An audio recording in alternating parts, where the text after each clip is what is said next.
क्या नाम बताया तुम्हारी बीवी का?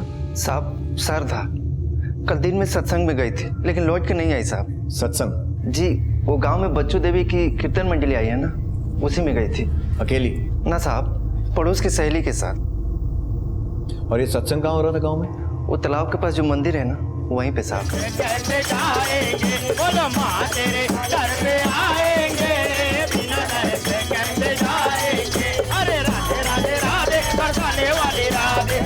राधे राधे बरसाने वाली राधे, राधे राधे राधे बरसाने वाली राधे, माँ तेरे दर पे आएंगे, बिना डर से कैसे आएंगे। क्या हुआ, तबीयत ठीक नहीं है क्या? हाँ जीजी, थोड़ा चक्कर आ रहा है। देखो अभी प्रसाद बांटने वाले हैं, प्रसाद लेकर ही चलेंगे। हाँ जीजी, हम घर जाते हैं, हमारी तबीयत थोड़ी ठीक नहीं लग रही। ठीक है, संभल के जाना। हाँ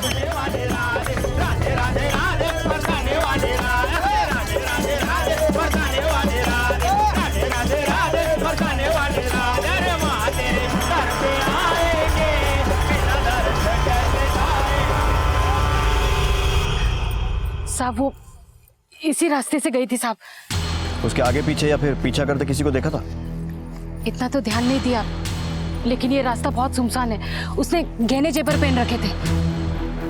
एक काम करो सर, यहाँ से लेकर श्रद्धा के घर तक का जो भी रास्ता है और आसपास का पूरा इलाका छानबीन करो। अगर ये लूट खसोट का मामला है तो कोई ना कोई सुराग तो मिलेगा। ठीक है सर। साहब, हमको ये लूटपाट का चक्कर नहीं लग रहा है। मतलब? श्रद्धा का पति बहुत ही गिरा हुआ इंसान है। इसका मतलब उसके पति ने जो हुआ वो तो राम ही जाने। उसका पति उसको बहुत ही मारता था, जानवरों जैसा बर्ताव करता था वो। सुनिए, कहाँ आप भी सुबह सुबह? सुबह सुबह तो ऐसे बोल रहे जैसे रात में रोज आती है। रुक, ये रोज रोज नहीं चलेगा, समझी? हाँ चल। छोड़िए हमें, हमारी चालीसा टूट जाएगी। हमको मना की ना तो तुम्हारे हाथ पर सब टूट जाएगा, समझी? छोड़िए, बहुत हुआ, हम नहीं सहेंगे आपकी जबरदस्ती।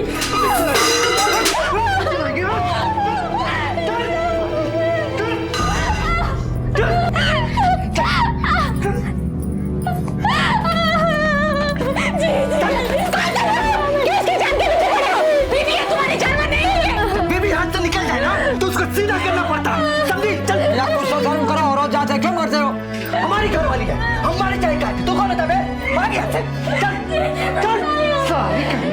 श्रद्धा मेरे सामने रोज का अपना दुखड़ा रोया करती थी। वो बहुत तंग आ चुकी थी उससे। हमारी जान तो हलक में अटकी पड़ी है जी। मैं आता है कि हम उड़ जाएं कहीं। एक बार नहीं था साहब, ऐसे कितनी बार बताया है। पर तो निकल आए थे साहब उसके, ना हम उसका पर काट पाए और ना ही अपना घर बचा पाए। पता नहीं कहाँ भाग गई होगी साली। पहले तो कह रहा था लापता हो गई और अब तेरी असलियत सामने आ गई तो बोल रहा है भाग गई। साहब, उसका असलियत क्या है ये हम आपको ना बता पाए। चूक हो गई। चूक नहीं, चालाकी। तेरे हाथों उसका खून हुआ, उसकी लाश ठिकाने लगाई और झूठी रिपोर्ट लिखाने के लिए थाने आ गया। नहीं साहब, हम झूठ नहीं बोल रहे हैं, सच में वो गायब है। अगर हम रिपोर्ट न लिखवाते तो आप भी बोलते। बोलेंगे नहीं, अब तुझसे उगलवाएंगे। लाले साहब हमारा यकीन करो साहब, हमने कुछ नहीं किया है साहब। वो तिरिया चरित्र थी साहब, अपने आशिक के साथ भाग गई होगी, उसको ढूंढो। कौन आशिक? साहब ये तो हमको नहीं पता। बेवकूफ समझता है? हाँ? अरे साहब बेवकूफ तो वो हमको बना रही है। अलमारी से जेवर और गहने सब गायब है और 15,000 रुपया भी।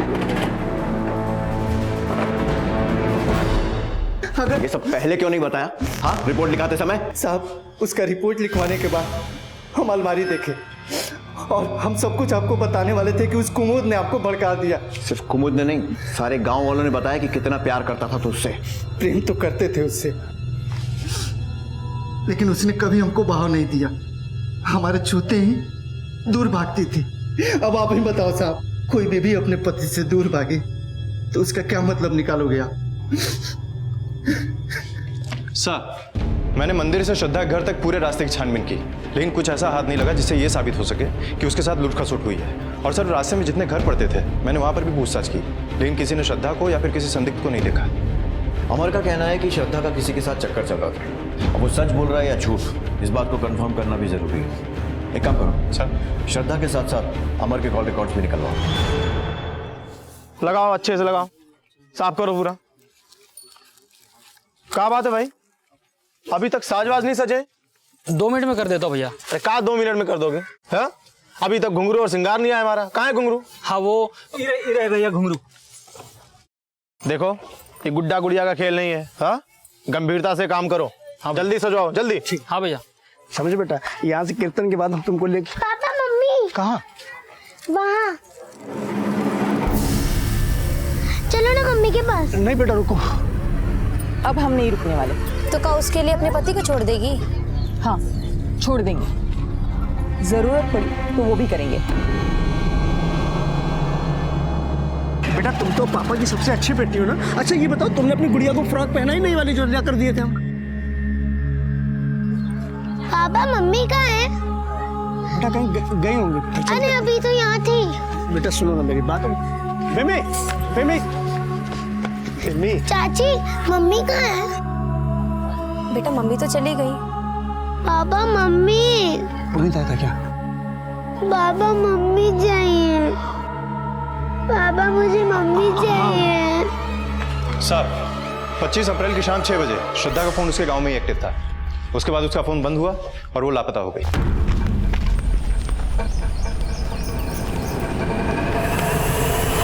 कॉल रिकॉर्ड्स में ऐसा कोई नंबर जिससे उसके अफेयर का कोई क्लू मिले? नहीं सर, श्रद्धा के फोन से बहुत कम कॉल्स होते थे। लास्ट आउटगोइंग कॉल भी 3 अप्रैल को थी। तब उसने जानदा के किसी क्लिनिक में फोन किया था और इनकमिंग कॉल भी उसके पति और उसके सहेली कुमुद के ही नाम से है। कुमुद ने बताया था कि उस दिन श्रद्धा की तबीयत ठीक नहीं थी, शायद इसलिए उसने। नहीं सर, श्रद्धा के फोन लोकेशन के हिसाब से वो जानदा नहीं गई थी। उसके साथ कुछ और ही साजिश हुई है। सर मैंने उसके पति का फोन लोकेशन चेक किया है। जिस दिन श्रद्धा गायब हुई उस दिन उसके पति का फोन लोकेशन बिजनौर था और उसकी बात अक्सर बिजनौर के किसी गोविंद से होती रहती थी। ये गोविंद कौन है? साहब हमने क्या किया है आपको पता क्यों नहीं रहे? गोविंद से बहुत बोलचाल है तेरी? बस दोस्ती। अच्छा, तो अब अपराधियों से भी दोस्ती होने लगी तेरी? नहीं साहब। बता नहीं क्या साहब। कांड किया उसके साथ? बोल। ऐसा कुछ नहीं है साहब, ऐसा कुछ नहीं है साहब। बोल। साहब मुझ पर यकीन करो साहब, मैं तो सिर्फ अमर के लिए जुगाड़ करता था साहब, उसके अलावा मेरी उससे कोई बातचीत नहीं थी साहब। 3 बार जेल जाने के बाद भी दल्लागिरी गई नहीं तेरी? अरे साहब मैंने कुछ भी नहीं किया साहब। अरे साहब मैं गरीब आदमी हूँ साहब। चुपचाप बता कि श्रद्धा कहाँ है। आप गलत सोच रहे हैं। हम अपने बीवी को थोड़े ना बेचेंगे। क्यों? अपना जमीर तो बेच चुका है, शादीशुदा होते हुए भी वैश्याओं के साथ सोता है। साहब वो हमको हाथ भी नहीं लगाने देती थी, इसलिए भटक गया था। लेकिन साहब ना हम उसको मारे हैं और ना ही बेचे हैं। जब तक सच ना उगले मारते रहो। सर गोविंद को बहुत तोड़ा लेकिन कुछ उगल नहीं रहा है। क्या तो ये तो साफ है कि अमर अच्छा पति नहीं है। तो ये भी हो सकता है कि श्रद्धा उससे तंग आकर अपनी मर्जी से कहीं चली गई, लेकिन कहाँ और किसके साथ? एक काम करो सर, श्रद्धा और उसकी सहेलियों से पूछताछ करो, किस किस से मिलना जुलना था, उसके घर किस किस का आना जाना था। और बिजनौर और आसपास के इलाकों की उन औरतों से भी पूछताछ करो जिनके पास अमर जाया करता था। ठीक है सर।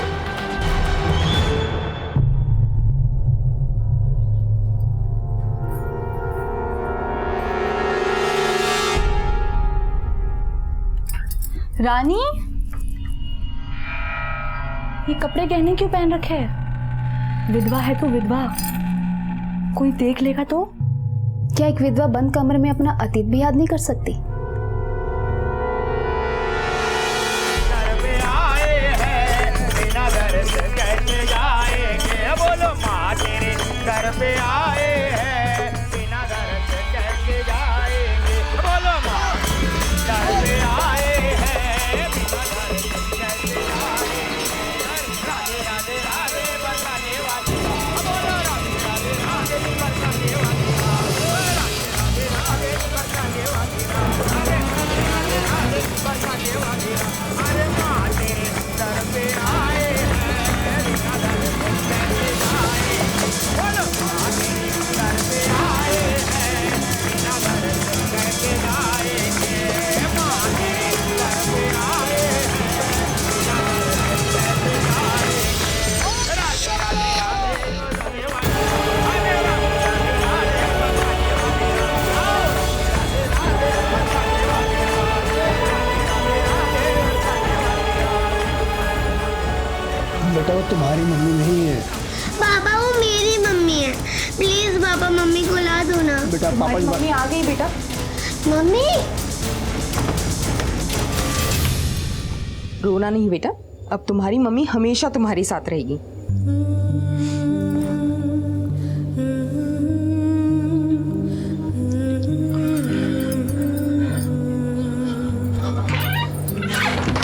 उससे ऐसी कोई भी उम्मीद मत दो जो तुम पूरी ना कर पाओ।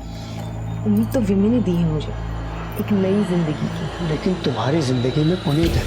नहीं था, अब हम उसे छोड़कर यहाँ आए हैं। मंगला, वो अब भी तुम्हारा पति है। तो डिवोर्स दे देंगे उसे और फिर तुम्हारे साथ।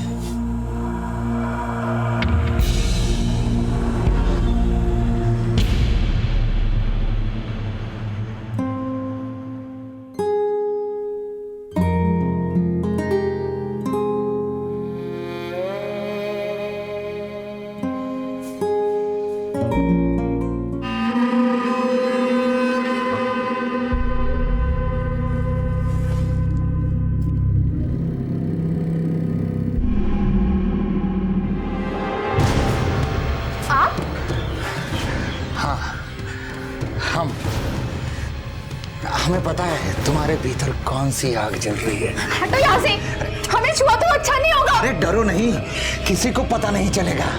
अरे देखो, हम बिन पत्नी के, तुम बिन पति की है, 4 दीवारों के भीतर। अरे सबके अरमान ठंडे हो जाएंगे। शर्म नहीं आती तुझे? छी! अरे काहे की शर्म है? सबको बांटती और हमें डांटती है। हम जानते हैं।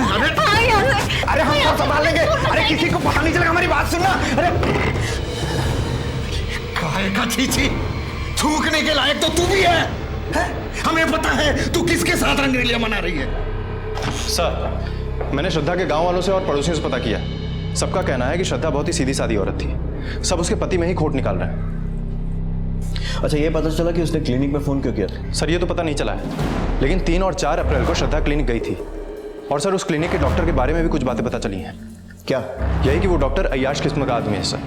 औरतें उसके क्लिनिक में जाने से परहेज करती हैं। और सर, ये भी बात पता चली है कि वो औरतों को गलत नजर से देखता है, इसीलिए उसकी बीवी ने भी उसे छोड़ दिया है।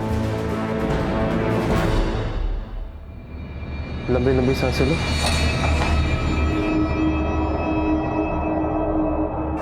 और लंबी सांसें लो।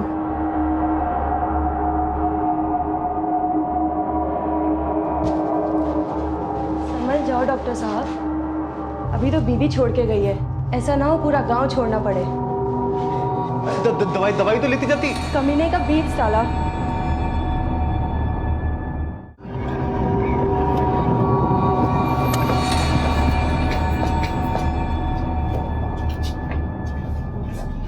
हाँ सर, श्रद्धा मेरे पास इलाज के लिए आई थी।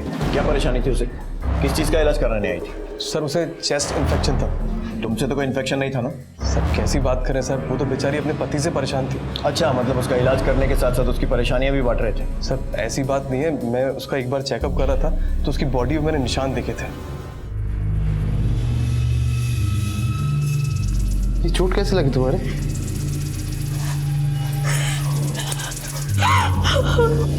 उसने रो रो के अपना तो मुझसे बांट लिया। बहुत घुटी घुटी रहती थी, इसी वजह से मेरी दवाई काम नहीं कर रही थी।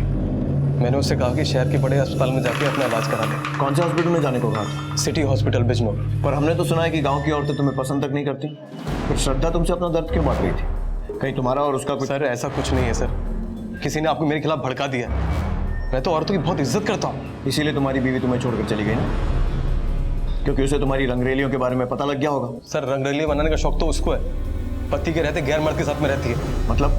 सर, एक जैन थे गांव में, उसने उसको मेरे खिलाफ भड़का दिया, अब उसके साथ में रहती है। जैन कौन है? मंगला उसे अपना शुभ चिंतक मानती है। सर, जैसा वो दिखता है ना, वो वैसा है नहीं। पता करो कि श्रद्धा सिटी हॉस्पिटल के अलावा उस जैन से मिलने गई थी क्या? और ये भी कि पुनीत की बीवी उसे छोड़कर इस जैन के साथ क्यों रह रही है? ठीक है सर।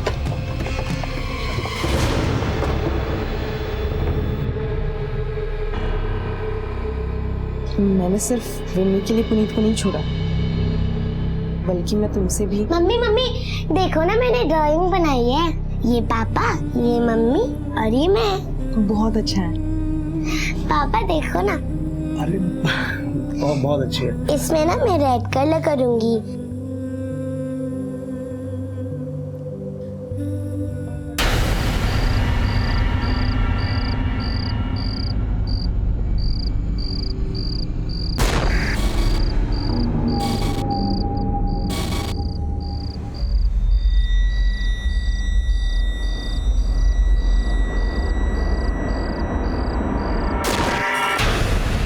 सर, श्रद्धा सिटी हॉस्पिटल में अपना इलाज करवा रही थी, लेकिन उसे चेस्ट इन्फेक्शन नहीं था सर, बल्कि वो HIV पॉजिटिव थी। क्या? Yes sir. अमर के बहुत सारी प्रोस्टिट्यूट्स के साथ रिश्ते थे। हो सकता है श्रद्धा के HIV पॉजिटिव होने की वजह अमर ही हो। चल चलो। कहाँ साहब? चल बैठ इधर, निकाल लो। कहाँ निकाल लो साहब? बात क्या है? तुम्हारा खून निकालना है। खून? लेकिन क्या है? तुम्हारी बीवी HIV पॉजिटिव थी। क्या? अमर का भी यही कहना है कि श्रद्धा उससे दूर भागती थी और उसे यह भी शक था कि उसके किसी दूसरे आदमी के साथ संबंध है। अब अगर इस एंगल को सही माना जाए तो वो दूसरा आदमी पुनीत नहीं तो और कौन हो सकता है? सर, मैंने जैन के बारे में पता किया है। वो जानदा में ही अपने 9 साल की बेटी के साथ रहता है। उसका नाम है विमी। सर, उसकी बीवी नहीं, लेकिन श्रद्धा के साथ उसके किसी प्रकार के रिलेशन की बात सामने नहीं आई है सर। लेकिन पुनीत की बीवी का उसे छोड़कर जयंत के साथ रहना, इसकी वजह? सर, लोगों का कहना है कि पुनीत मंगला पे अत्याचार करता था, इसीलिए मंगला ने उसे छोड़ दिया। जयंत ने उसे रहने के लिए जगह दी सर। और सर, मंगला का जयंत की बेटी विमी से भी काफ़ी लगाव है, क्योंकि पुनीत से उसकी कोई संतान नहीं। सर, मंगला ने डाइवोर्स केस भी फाइल कर दिया है। लेकिन मंगला का पुनीत को छोड़ना पुनीत के नाजायज रिश्तों का परिणाम भी हो सकता है। एक काम करो सर, इस डॉक्टर की कुंडली निकालो। साहब, बिना सुरक्षा के हम आज तक किसी को छुए तक भी नहीं। वो औरत तिरिया चरित्र थी। बहुत हो गया तेरा, चल अभी अंदर। अरे बड़े साहब का है, मैडम बड़े साहब का है। हम लूट के बर्बाद हो गए, हमारी बहू सब लूट कर लेके भाग गई साहब। रानी का पति कब मरा था? 6 महीने पहले साहब। पर साहब, रानी को हमने कभी अपनी बहू नहीं समझा, बेटी जैसा समझा। पर हमारे बेटी की जमीन बेचकर चली गई वो, और देखिए ना हमें चुना लगा गई। जमीन कब बेची है? कल ही रजिस्ट्री हुई है साहब, 5 लाख की। साहब, वो गहने जेवर सब लेकर चली गई। कल रात से हम उसे ढूंढ रहे हैं। अब देखिए ना, पता ही नहीं चल रहा है, उसका फोन भी बंद आ रहा है। श्रद्धा की तरह रानी भी गहने और नकदी के साथ लापता हो गई थी।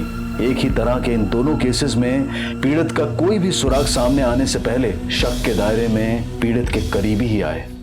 साहब, रानी का ससुर रानी को बेटी बहू की नजर से नहीं बल्कि बहुत गंदी नजर से देखता था। उसके बेटे की विधवा है हम, उसकी जागीर नहीं जो हमारे चोले दामन का भाव करे। और इतना ही नहीं साहब, रानी रोज उसके शोषण का शिकार हो रही थी। सर, रानी के पड़ोसन गोमती ने कहा है कि रानी के ससुर की गलत नजर थी रानी के ऊपर। यही बात बाकी पड़ोसियों ने भी कही है।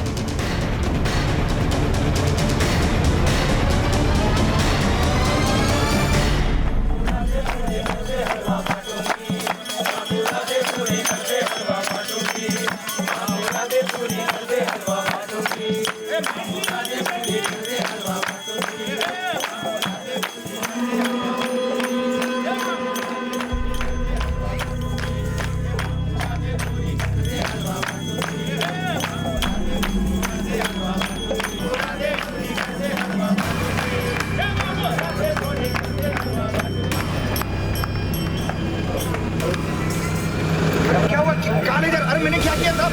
अरे हुआ क्या है?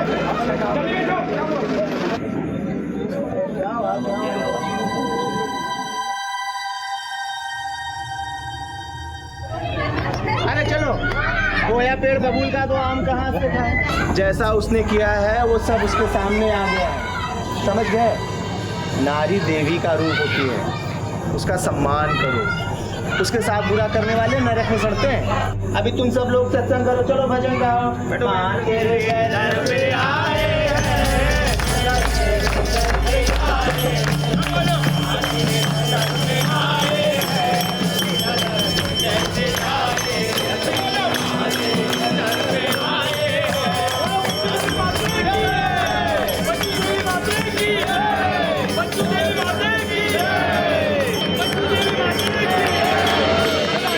साहब, हम नशे में थे इसलिए गलती से उसको छू लिया, पर उसने तो हमें हमारे कमरे से निकालकर पूरे गांव में ढिंडोरा पीट के हमारी नाक ही कटवा दी। और उसे मार कर तेरी नाक वापस आ गई? नहीं नहीं साहब, हमने उसे नहीं मारा। हमारा विश्वास कीजिए, हमने नहीं मारा उसे। सिर्फ मारा ही नहीं, बल्कि जमीन के 5 लाख और उसके जेवर भी छुपा दिए। बोल कहाँ है? अरे नहीं साहब, हमने ऐसा कुछ नहीं किया है। वो बड़ी चंट औरत है, अपने यार के साथ भाग गई। कहानी बना रहा है? हम सच कह रहे हैं साहब। वो विधवा थी लेकिन सुहागन बनने के सपने देखती थी।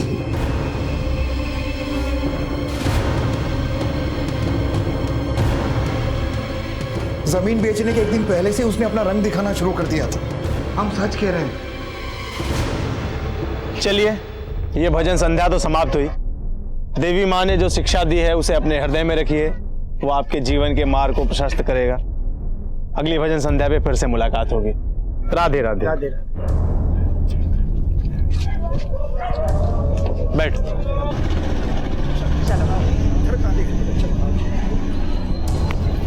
घर चल। तुम शायद भूल रहे हो, हम पे अपना हक खो चुके हो। तेरा मैं अभी भी पति हूं, तो ये तलाक नहीं दिया मैंने। और सुन, मेरी पत्नी तो हो नहीं पाई, ये तेरी भी नहीं होने दूंगा।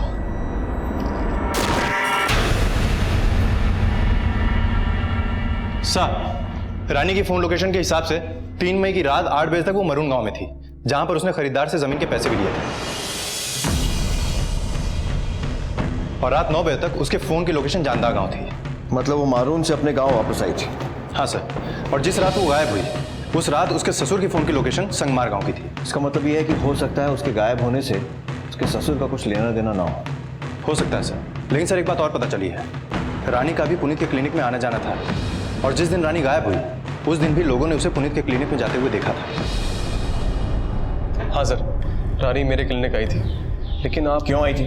डॉक्टर के पास इंसान तभी आता जब उसकी तबीयत खराब हो। इस बार क्या हुआ था? चेस्ट इन्फेक्शन या पीठ दर्द की प्रॉब्लम थी। पहले ये बता कि दर्द के इलाज के अलावा रानी के साथ और क्या क्या बात हुई तेरी? हालचाल की बातें हुई, इसके अलावा और कुछ नहीं। अच्छा, तो कल उसका हाल कैसा था? क्योंकि तेरे क्लिनिक से जाने के बाद वो फिर से तुझसे मिलने आई थी और उसके बाद से गायब है। सर, सुबह मेरे पास आई थी, उसके बाद वो मरून चली गई थी। मरून में कहाँ? मरून में उसकी ज़मीन थी, तो उसके सौदे के लिए गई थी वो। और उस सौदे में तेरा क्या रोल था? सर, मैंने ऐसा कुछ नहीं किया सर। मैंने उसके हाथ में पेपर देखे थे ज़मीन के, तो मैंने उससे थोड़ी बहुत बात कर ली। सर, इसके बाद वो कहाँ गई, क्यों गई, मुझे इसके बारे में कुछ नहीं पता। पुनीत बहुत पहुंची हुई चीज है, उसका मुंह बंद रखने के लिए हमें आज ही शादी करनी होगी। क्या कह रही हो मंगला? देखो, तुम्हारा डिवोर्स नहीं हुआ अभी तक, बात समझो। लेकिन हम उसे अपना पति नहीं मानते हैं। लेकिन देखिए, हम आज ही मंदिर जाएंगे और शादी कर लेंगे, किसी को कुछ पता नहीं चलेगा। और जब डिवोर्स ठीक नहीं है, मेरी बात समझो, ठीक नहीं है। हम प्यार करते हैं आपसे। क्या आपको ऐसे लगता है कि हम विमी का ख्याल नहीं रख पाएंगे? नहीं मंगला, तुम गलत समझ रही हो। तो मान जाओ, हमारे और विमी के लिए।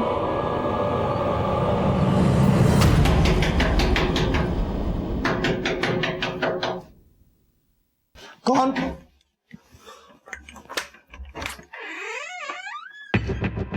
जी? पुनीत की शिकायत करके क्या करते सर? हम उसे अपना पति नहीं मानते। लेकिन पुनीत अभी भी कानूनन तुम्हारा पति है। हम उससे डिवोर्स ले लेंगे। इसकी वजह? सर, पुनीत उसके ऊपर बहुत अत्याचार कर रहा था, वो उससे जल्द ही तलाक ले रही है। हम तो बस उसकी मदद कर रहे हैं सर, क्योंकि उसके बहुत एहसान है हम पर। कैसा एहसान? सर, वो हमारी बिन माँ की बच्ची का बहुत ध्यान रखती है, बहुत प्यार करती है सर उसे। बिम्मी तो उसे ही अपनी माँ समझती है। लेकिन पुनीत तो कह रहा था कि तू उसकी बीवी को बहला के उसके साथ। हम कोई बच्चे नहीं है सर, किसी और पे आरोप लगाने से पहले खुद के गिरेबान में झांकना चाहिए। वो खुद पता नहीं कितनों के साथ। पुनीत! मंगला, उस दिन तक पुनीत को हम सिर्फ झगड़ालू और स्वार्थी समझते थे, लेकिन उस दिन के बाद से पुनीत पर से हमारा विश्वास उठ गया और फिर हमने उसे छोड़ने का फैसला ले लिया। और जयंत को सिर्फ अपना हमदर्द मानती हैं या फिर? उसे हम अपना पति मान चुके हैं। पुनीत के साथ जिस औरत को तुमने देखा था, वो इन दोनों में से कौन है? सर, वो तो कोई और थी। कौन? उसका कुछ नाम पता? हम नहीं जानते उसे। सर, ये रही अमर की ब्लड रिपोर्ट, वो HIV पॉजिटिव है। मतलब ये कि श्रद्धा अमर से ही HIV इन्फेक्टेड हुई थी? सर, सिटी हॉस्पिटल के डॉक्टर्स के मुताबिक श्रद्धा को यह बात पता थी कि वो HIV पॉजिटिव है, और इस बात को लेकर अमर का उससे झगड़ा भी होता था। हो सकता है कि अमर ने उसे मारा हो ताकि श्रद्धा के जरिए गांव वालों को यह बात न मालूम चल सके कि वो HIV पॉजिटिव है। हो सकता है, लेकिन फिर रानी के गायब होने की वजह? सर, मुझे लगता है कि इसके पीछे पुनीत का हाथ है, क्योंकि मंगला ने पुनीत को एक औरत के साथ देखा था। हो सकता है कि पुनीत का संबंध रानी के साथ भी हो और रानी उसके ही किसी चाल का शिकार हो गई। श्रद्धा और रानी कहाँ थी, इसका कोई भी क्लू पुलिस के हाथ नहीं लगा था, इसलिए यह अनुमान लगाया जा रहा था कि शायद उनकी हत्या हुई हो। लेकिन हत्या के तीनों सस्पेक्ट अमर, घीसाराम और पुनीत अपने बयान पर अड़े रहे और श्रद्धा रानी के केसेस की ही तरह एक और केस सामने आया। क्या पंडित जी, सारी तैयारी हो गई? सारी तैयारी हो गई, पर कन्या कहाँ है? क्या भाई, कहाँ है तुम्हारी दुल्हनिया? आई नहीं अभी तक? अब बस आती होगी। क्या हुआ? मंगला कहाँ है? मंगला घर पर ना है। घर पर नहीं है मतलब? डॉक्टर! हाँ? मंगला कहाँ है? मंगला? मंगला कहाँ है? अरे मुझे भी मालूम मंगला कहाँ है। अरे मंगला! अरे कर क्या रहा तू? मंगला कहाँ छुपा के रखा तूने? अरे बता, मंगला को कहाँ छुपा के रखा? बताऊंगा मैं तुझे। अरे मंगला तेरे साथ रहती, तू ही बताओगा। एक तू नाटक मत कर, सब समझता हूँ मैं। क्या समझता है तू? अगर मंगला कुछ हुआ ना, उल्टा चोर कोतवाल को डांटे। एक मिनट शांत रहो। अरे ये ऐसे नहीं मानेगा। पहले रानी, फिर श्रद्धा और मंगला। ये रसिक डॉक्टर को ना सबक सिखाना पड़ेगा। लेके चलो थाने से, वहां पता चलेगा कौन सच बोल रहा है।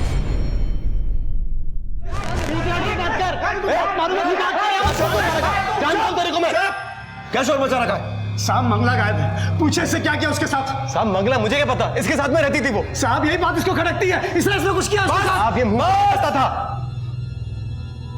मंगला का तलाक नहीं हुआ था अभी, फिर क्या उससे शादी करना चाहता था? सर अगर स्त्री तन और मन दोनों से अपने पति को त्याग दे तो वो किसी और आदमी से गंधर्व विवाह कर सकती है, और इसमें वैसे भी मंगला की रजामंदी थी। साहब कानूनन कोई भी शादीशुदा औरत से कोई शादी नहीं कर सकता। आप उस जैन को गिरफ्तार कीजिए। गिरफ्तार तो हमें मंगला को भी करना है। सच सच बताओ कि वो कहाँ है? वो झूठा ही नहीं, एक नंबर का छिछोरा और गिरा हुआ इंसान है। जरूर रानी और श्रद्धा की गुमशुदगी में भी उसका ही हाथ होगा। आप ऐसा बोल के मेरे जख्मों पे नमक छिड़क रहे हैं। और तो जो सब्जी पका रहा है ना, उसकी खबर है हमें। खुद तेरी बीवी मंगला ने किसी दूसरी औरत के साथ देखा है तुझे? सर वो मंगला को तलाक इसलिए नहीं देना चाहता था क्योंकि उसकी नीयत मंगला की जायदाद पर थी। ये जो पुनीत का क्लिनिक है और घर, ये दोनों मंगला के दहेज की बदौलत है। और इसी लालच में तूने उसे मार दिया। क्यों? सर लालची तो वो जैन था, उसकी नजर मंगला की प्रॉपर्टी पर थी। लेकिन अभी तक तो वो उसका पति भी नहीं बना है। लेकिन साहब मंगला तो अपने जेवर गहने लेके उसके पास गई थी। मंगला अपने गहने जेवर पहन के दुल्हन बनी हुई थी। इस आदमी ने जानबूझकर उस वक्त का इंतजार किया ताकि अपना बदला लेने के साथ साथ वो गहने हड़प सके। मैंने कोई बदला नहीं लिया सर, मैं सच कह रहा हूँ। मंगला कहाँ गई, क्या हुआ उसके साथ, यकीन कीजिए मुझे कुछ नहीं पता। जयंत और पुनीत एक दूसरे पर आरोप लगाते रहे, लेकिन पुलिस को लग रहा था कि मंगला का लापता होना रानी और श्रद्धा की गुमशुदगी से भी जुड़ा है, और तीनों केसेस में एक ही अपराधी के हाथ होने की थ्योरी बनने लगी, और जल्द ही पुलिस का अंदाजा सही साबित हुआ। तीनों औरतें जब गायब हुई, या तो गहने जेवर पहने थे या फिर उनके पास कीमती सामान था। या तो मुझे लगता है किसी एक आदमी का नहीं, बल्कि गिरोह का काम।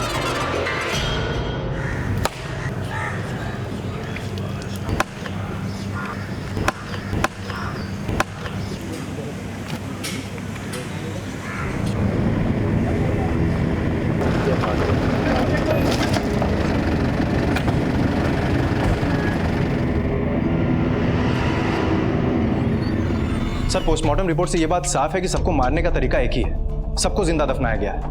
और मंगला की बॉडी में मॉइस्चर मिलने की वजह से यह बात साफ है कि उसको दफनाने से पहले एनेस्थीसिया दिया गया था।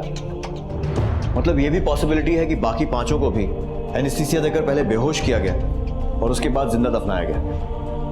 एक बॉडी तो मंगला की है। अगर ये माने कि बाकी दोनों रानी और श्रद्धा की हैं, फिर भी ये बाकी तीन बॉडीज? सर तरिया, जटोला और इच्छापुरी गांव से 3 अलग अलग औरतों के लापता होने की रिपोर्ट पहले से ही दर्ज है। विमला, पुष्पा और ये शांति।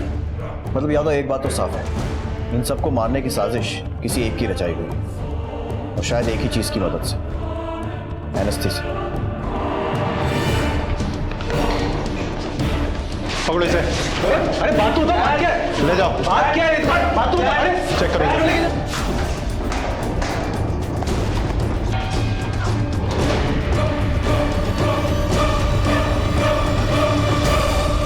आप क्या कर रहे हो साहब? क्यों कर रहे हो साहब? साहब मैं डॉक्टर हूं, मेरी क्लिनिक में एनेस्थीसिया मिलना एक आम बात है साहब। लेकिन तेरा कनेक्शन सिर्फ श्रद्धा, रानी और मंगला से नहीं, शांति से भी था ना। ये भी तेरे क्लिनिक में आती थी ना।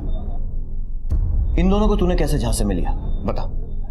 साहब मैंने किसी को झांसे में नहीं लिया साहब। तो कैश और गहने कहाँ हैं जो तूने इन्हें दफनाने के पहले लूटे थे? साहब मैं डॉक्टर हूं, क्रिमिनल नहीं साहब। देख डॉक्टर, अभी तो पूछ रहे हैं, लेकिन अब तुझे हम बताएंगे कि सच उगलवाने के लिए हम क्या इलाज करते हैं।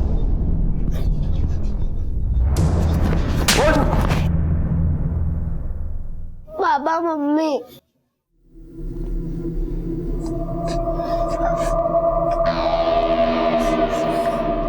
जीवन मरण सब देवी माँ के हाथ में है, वो सब देख रही है। सबका इंसाफ करेगी। भजन कार्यक्रम में फिर से आना शुरू करो, अपनी बेटी को भी लेकर आओ, मन को बहुत शांति मिलेगी। बोलो देवी मैया की जय, देवी मैया की जय, देवी मैया की जय। सर, पुनीत ने कुछ नहीं कबूला। पता करना पड़ेगा ये एनेस्थीसिया कहां से खरीदा गया और पुनीत ने कब कब कितनी क्वांटिटी में खरीदा। चोरी के गहने भी कहीं ना कहीं बेचे गए होंगे। बिजनौर और आसपास के सारे सुनारों से पूछताछ करो। ये एनेस्थीसिया की बोतल आप ही कंपनी सप्लाई की गई थी? हाँ, ये दवाई तो मेरी कंपनी से सप्लाई की। मैं चाहे तो आपको सप्लायर के नंबर दिखा सकता हूँ। प्लीज। ओके। एक तरफ पुलिस ये पता लगाने में जुटी थी कि पुनीत कहां से और कितनी मात्रा में एनेस्थीसिया खरीद रहा था, और दूसरी तरफ ये पता लगाया जा रहा था कि लूटा गया सोना कहां बेचा गया। और इसी तलाश में पुलिस को चोरी के गहने खरीदने वाले एक सुनार का पता चला। ठीक है।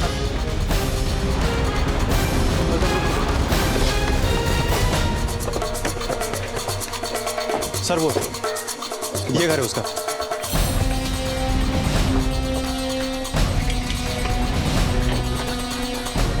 आसपास पूछताछ करो। ठीक है सर। चलो सुनो इधर। हाँ सर। ये मानिक सुनार का घर है? हाँ सर। कहाँ गया? पता नहीं सर। आखिरी बार कब देखा था? कल रात को देखा था साहब, कीर्तन में। कीर्तन? हाँ साहब, बच्चू देवी का कीर्तन चल रहा है ना हमारे गांव में।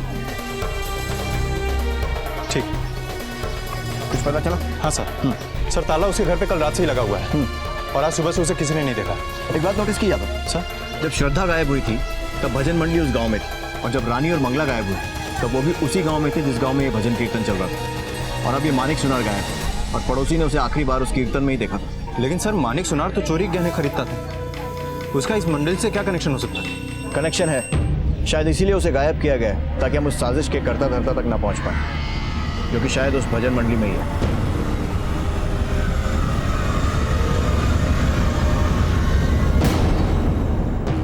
तेरे दर पे आए हैं, बिना दर्शन कैसे जाएंगे। बोलो माँ, तेरे दर पे आए हैं, बिना दर्शन कैसे जाएंगे। बोलो माँ, तेरे दर पे आए हैं, बिना दर्शन कैसे जाएंगे।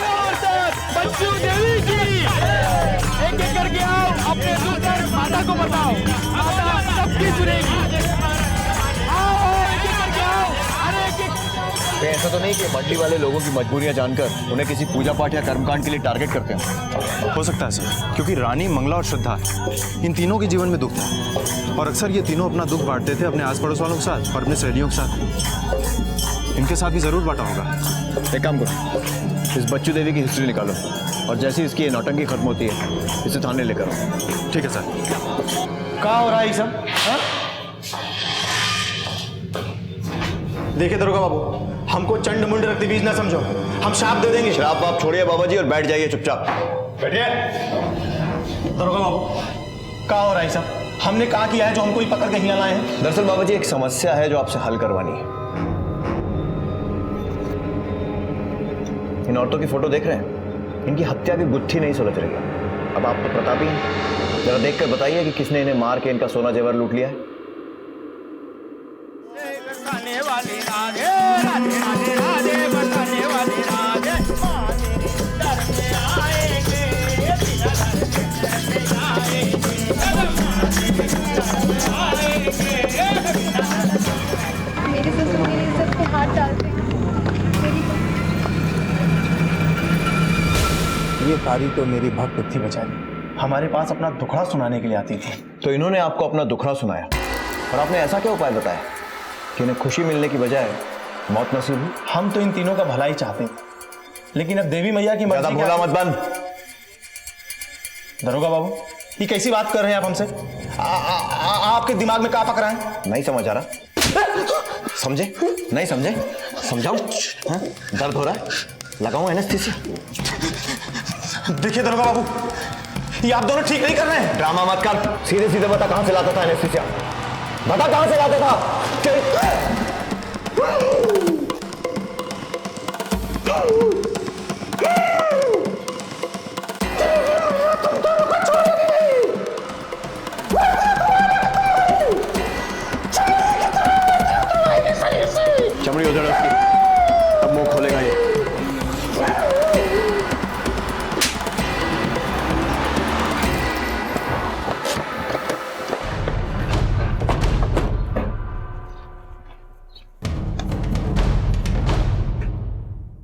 हाँ सर, ये यहाँ से ही खरीदी गई थी।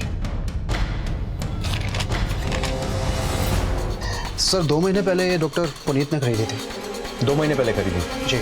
उसके बाद कभी नहीं ली? नहीं सर। इस एक बॉटल से कितने इंजेक्शन दिए जा सकते हैं? सर 3। अच्छा, डॉक्टर पुनीत के अलावा कभी ये आदमी लेकर गए?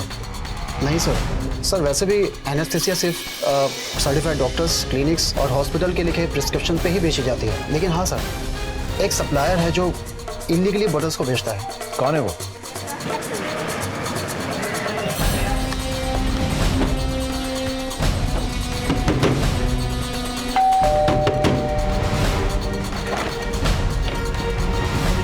जी सर मैं अभी बताता हूँ सर, बता रहा हूँ।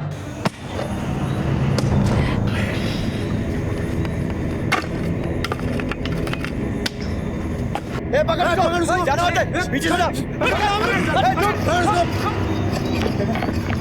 कांस्टेबल, निकालो इसे, संभाल के।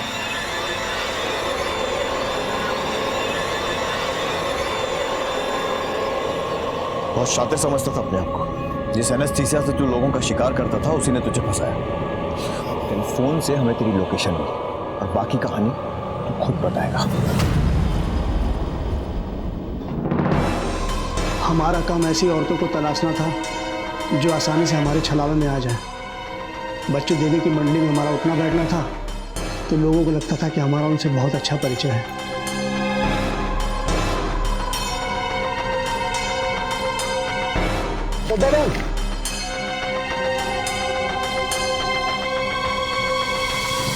हम बच्चू देवी की कीर्तन मंडली में बैठते हैं। आप हमको देख ही नहीं होंगे, वहीं बैठते हैं। उन्होंने आपकी समस्या के बारे में हमको बताया। देखिए, आप हिम्मत मत हारिए, उन्होंने इससे पहले भी बहुत लोगों को ठीक किया है। हमें क्या करना होगा? कुछ नहीं, बस 16 श्रृंगार करके आना होगा, जैसे नई नवेली दुल्हन, शादी का जोड़ा, गहने जेवर। आप एक काम करिएगा, आप हमको यहाँ मिल जाइएगा, आगे का विधि विधान हम समझा देंगे। देखिए, आप घबराइए नहीं, आप बिल्कुल ठीक हो जाएंगे। हमारे कहने पर अगले दिन श्रद्धा अपना सारा गहना जेवर पहनकर मंडली आई। उसके बाद उस जगह पर भी आई जहां हमने उसको बुलाया था। बस हमने भी मौका देखते उसको इंजेक्शन लगा दिया। इंजेक्शन लगने के बाद वो बेहोश हो गई। हमने उसका सारा गहना जेवर निकाला, उसको ले जाकर गड्ढे में दफना दिया। रानी को हमने ही सलाह दिया था कि अपना ससुर से अलग हो जाए। हमारे ही कहने पर उसने अपनी ज़मीन बेची और पैसा लेकर जब गाँव जा रही थी तो। मंगला को क्यों मारा? उससे तो शादी करने वाला था ना। इसीलिए तो मार दिया। शादी करना चाहती थी हमसे, हमको शादी से नफरत है, इसीलिए तो बिम्मी की माँ को भी मार दिया था हमने। राधा नाम था, 4 साल पहले कानपुर में मर्डर किया था उसका। पेंडिंग केस है, आपको मिल जाएगा।